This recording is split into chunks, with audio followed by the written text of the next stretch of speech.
Good morning. It is for us, at least. I'm Wendell Arneson, and I'm here chatting with my dear friend, Jim Bohnhoff, who we are sitting in the midst of his wonderful exhibition entitled Glimpses of Downtown Northfield, a life journey's worth of work, 50 years actually, retrospective of the things that you've done for this community. A lot of it in signage, as we were referring to and will refer to. So we are happy to chat with him, and he's given us permission to continue to have this dialogue to talk about his process.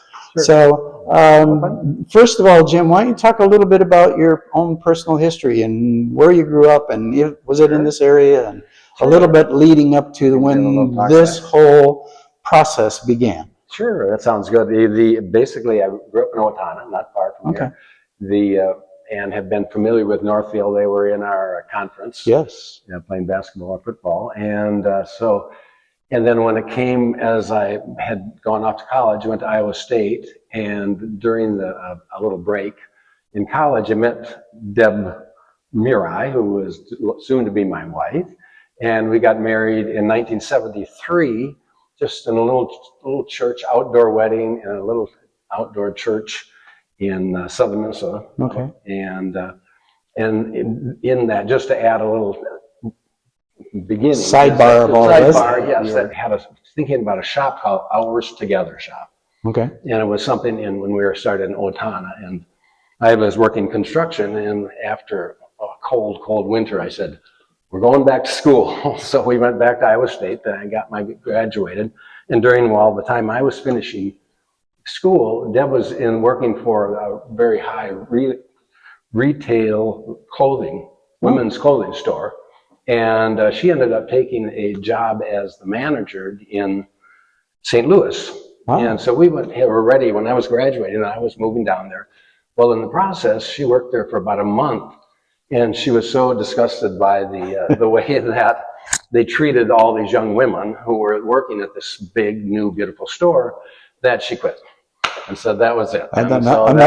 So we came back, and I was graduating, and we had 3 days to get out of our apartment. And after that, it was November, we drove, and we were driving up, and we, for some reason, stopped in Northfield, pulled into right in front of Northfield Printing.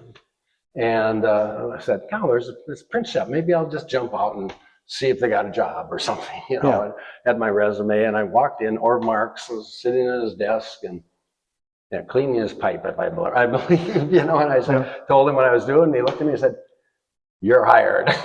Oh my gosh. Be here tomorrow. And so then that was the start, and I learned a lot about key lining, printing. There was 2 linotypes. When I first started, this is going back to, this would be 1975, there was 2 linotype machines, which is a hot type machine that is kind of a huge piece of equipment.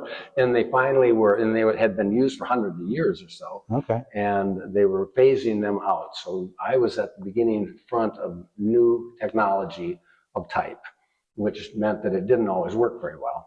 And there was always trouble. So it was, that was my beginning in Northfield. So when you stopped off and you got this immediate job at the print shop here in Northfield, when did you and Deb start the Rare Pair, which in fact, I suppose in hindsight or now, it is the way that your signage business became, because you had to have a sign for the Rare Pair. Yes, that's absolutely right. So as it turned out that Deb had worked at a couple of shops. There was a Stevens clothing store, and there was she worked at the bookstore at St. Olaf for a few months. Got to know Ellen Cox.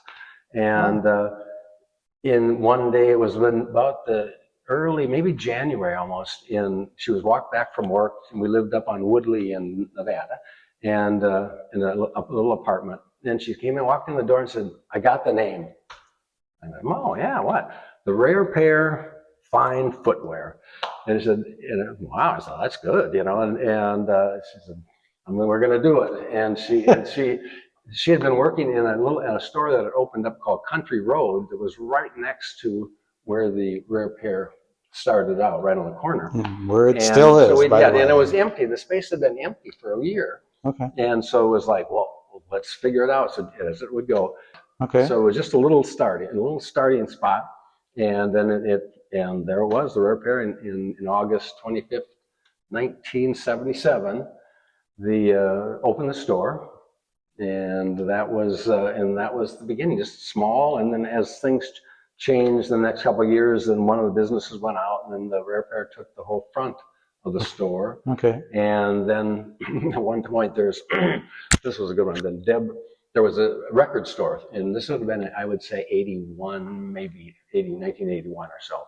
And whatever the music was at the time, it was called 33 1/3. And it was the college students who had just graduated, and they were blasting music. Well, this did not go. I remember Deb walked in the back. She said, "My vacuum sounds better than that music." Slammed the door. So they weren't there that long, and then we were able to take the entire space and put clothing in them. So then it became the Rare Pair Clothes for Keeps. Nice. You'll see the examples of that. Right. So that was that little bit of getting started with the Rare Pair. And during that time, then yes, we needed a sign. So right. In fact, I needed a sign for the other business. So I said, well, I can do that. You know what the heck, you know. And so I painted the sign, and it was pretty good. Yeah. And after doing a couple, then a couple other people wanted signs, and that was the beginning. At that time, there was a number of new restaurants that were starting. There's Leno's, which was, I noted on here, people are interested. The Leno's Takarajima Taiwanese disco. So that was one of my hot new I wish places. it still existed, actually. Yes, exactly right. Maybe not the disco part. Right. But it did. It had a little ball, and it was right next to where the Rubenstein was. So it's down from Frank Gates' office. I don't even remember that, yeah. Well, it was early on. But it didn't last very long. It was there for just a short time. And so, yeah. How much longer are you going to do this? What's the future? Here we are in 2025. What's going to happen in 10 years from now, for instance, and whether you keep doing it or how long you plan on doing it? But are there any other folks that you know are interested in this business that are going to take your place over the next 15, 20 years, or I think 5 or whatever? Lovely. I think so. Yeah. I think there'll be somebody. Yeah. But there isn't at the moment.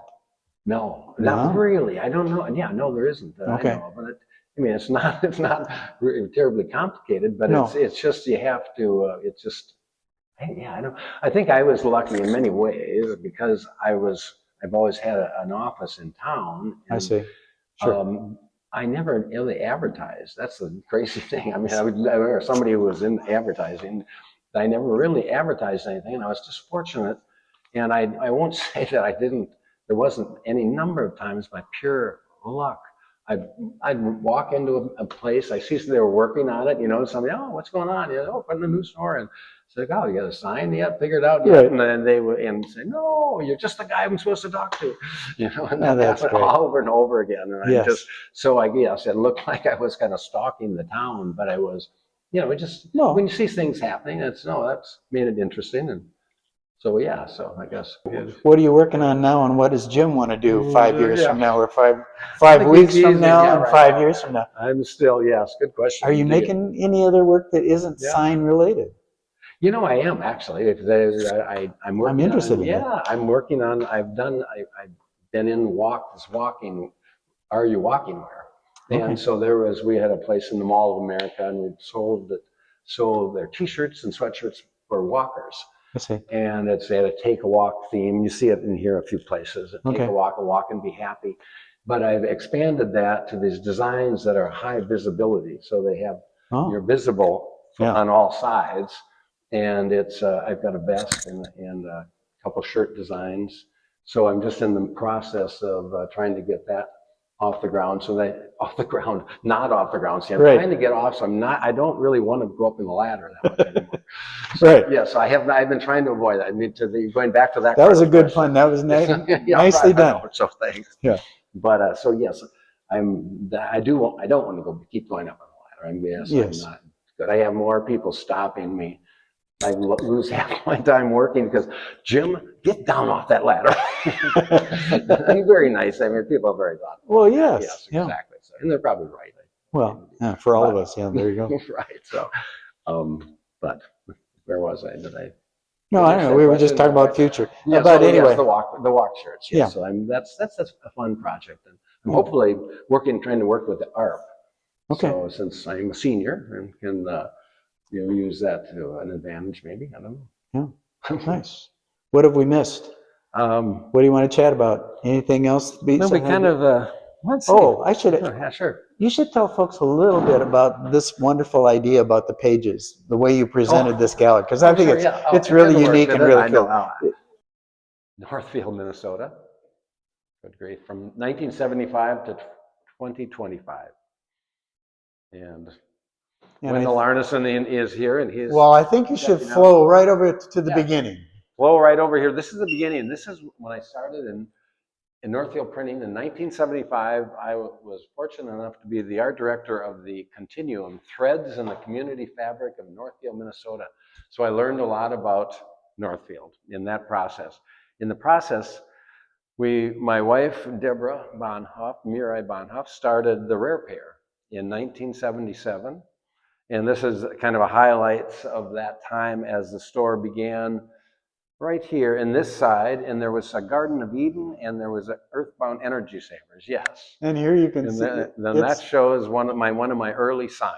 Yeah, and it still is there, of course, only the sign-in keeps evolving that's and been changing. updated, yes. Yeah. So we just kind of showed different people. It was, I think, a very big highlight of being part of a store like this was there was a lot of really wonderful young women in particular, and men, who worked at the store. And that was a real treat. And Deb loved working with people.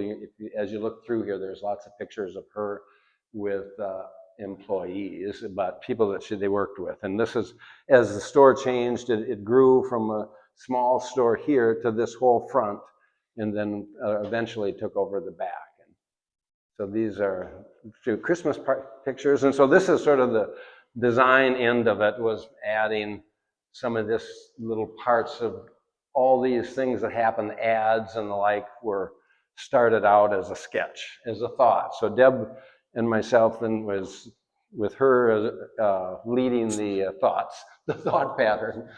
And then this just comes other work that I did in downtown Northfield, going through the 70s and 80s. There was a lovely little shop called Treats in the Archer House, and that was a cool place. Other things, there was a racket club and spa. There was Leno's was the Taiwanese disco.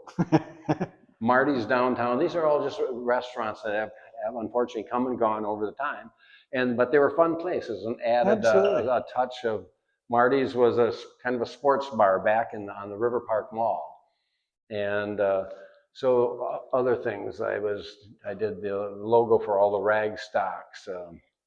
But as we went through Country Rows, these were all places that were. This is a classic, though. Yeah, I know that was going. This is going back. This is the walk shirts and that was the beginning of that, and that was about 78, or no, 80 something. Yeah, when they did the take-a-walks, but it was. So this just kind of carries through. This is that walking theme. This happens to be my daughter. Herman's was the large department store in downtown that were there until almost 2000. Yeah. And then, yes. Yeah, here we are now. Yes, and that was the talk of the Blue Monday, how to get it. That was what we began. And this was in the days when I couldn't do it all by computer. Much like this. This would be a recent. This is what I then send to the HPC or go to the HPC, and then that's somewhat easier. That's as new as about a month ago, right? Right. Yes, yeah, exactly. Literally. Yeah, the loon is hot, and there's been different other. We had a really good stained glass artist, David Cherland, who had done. This was back in the later 90s. Okay. The new Ideal Cafe. Yeah. Did a lot of. You should talk about your drawings, and we'll switch over to this. These are kind of the drawings that I worked on for the coloring book, Northfield coloring book, and there was, I think mostly there's a coloring book, yes. So I just took, I think there was 24 buildings, and took the buildings and did line drawings, sat and for many months sat and did the drawings in my little rocking chair, and it was pretty comfy.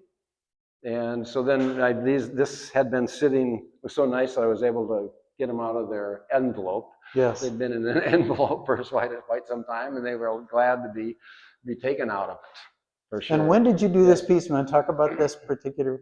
Yeah, that was about 2005, and it was a big project. It was bigger than I probably imagined. For some reason, I seem to think, and when I started doing this part, I can show you on I have the original around the corner that I did. Yes. And yeah, it was, and I couldn't convince myself that I didn't need to try to keep the trees like they really were. Okay. So which made no sense, but it's for some reason I ended up making it work. So it worked all right. So, but yes, it was about a year and a half it took me to do that. And then of course, just to add a little extra, then I sold the sponsorships to help pay for it, and which was really nice. And I got to talk to everybody, but that takes a lot of time too. Where is it located now? The whole map is, we sell the smaller versions. Right, but where is this located now? It was over in SMSQ Architects Building, 205 South Lauder, in the lobby. Okay. And it's now you just have it at home. I haven't. I just brought it from over there. Oh, out from there. Yes. So, but it still exists there, so people could go see it any day. Yeah, I could actually. Yeah, it's in that lobby. Yes, exactly.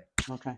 Nice. So yeah. So and then, well, while we're there, should we take a look at this while we're on that? Right. This is the actual piece with the drawing. So basically, as this was done, I did a black and white first. Oh, it's okay.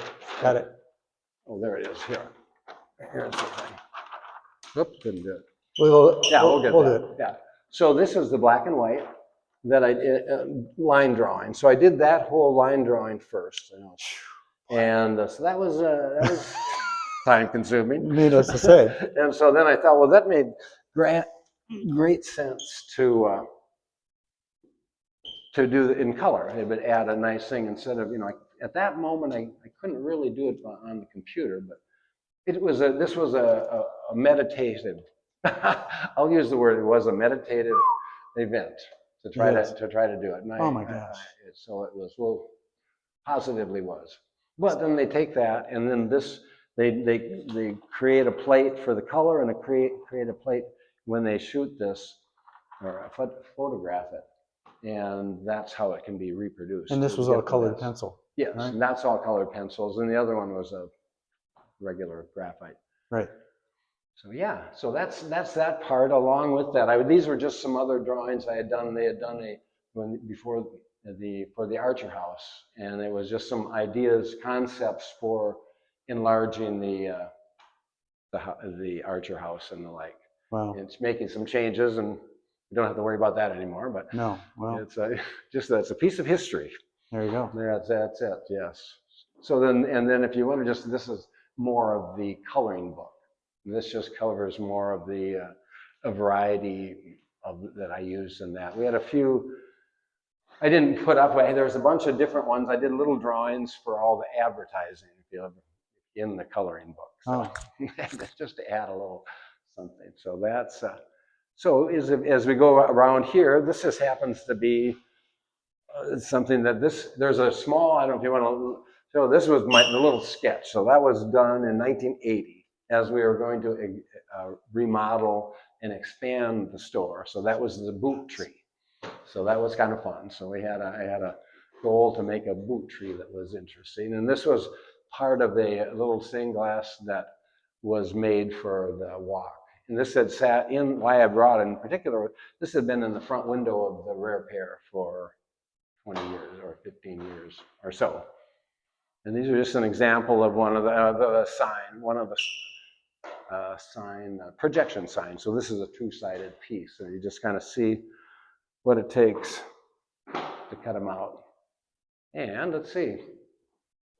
Let's go for a walk. Yeah, let's take a walk. Let's take a walk to the rare pair. Yes, and right. see what we see along the way. Absolutely. That'd be great. That is exactly it. In fact, that's it.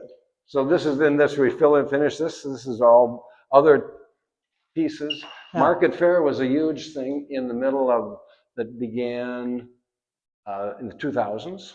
Okay. And this, I think, is huge. On Saturday mornings it's a wonderful event. Oh, yes. And it was fun. It started from nothing. And CMAC helped get the work to get it done, and that was a real plus. So all these are just other things. My highest sign I've ever done was, you can't really see it. Was when the Archer House was here. That was 3 stories up. Yes. So no ladder there, but there was a lift. But I was nervous. Oh my gosh. In the lift just to be in there. I was strapped in, but still you're up there, and the thing was kind of like wobbling like this. It was like, those lifts are not stable. I know. Yeah. So, but then this just kind of carries on with other work there for a while. We had 2 breweries, the Tanzenwald, and then with Imminent, of course. And there was just a lot of the Armory Square was developing. I mean, this was a great development here usage of the Armory, and just other shop. This was a fun sign for the farmstead. I was able to do something fun, and so I cut that. That was all cut out, and it's there today. It looks good.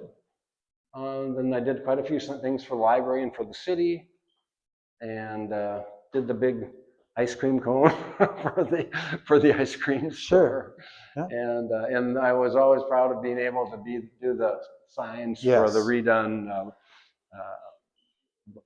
train depot. So so that covers. There's a lot of vision, not all my vision, but it's a lot of vision of others, and for the town. We're just lucky to have a place that can show. Yeah. Congratulations. All right. Thank you. Walkabout. Okay, yeah. We'll hit the last little vision now. That's the end of the line. And that really kind of encapsulates it all. I love that. Celebrating the entrepreneurs whose vision and boldness over the past 5 decades has enhanced the energy and vibrancy of downtown Northfield. Yeah, there you go.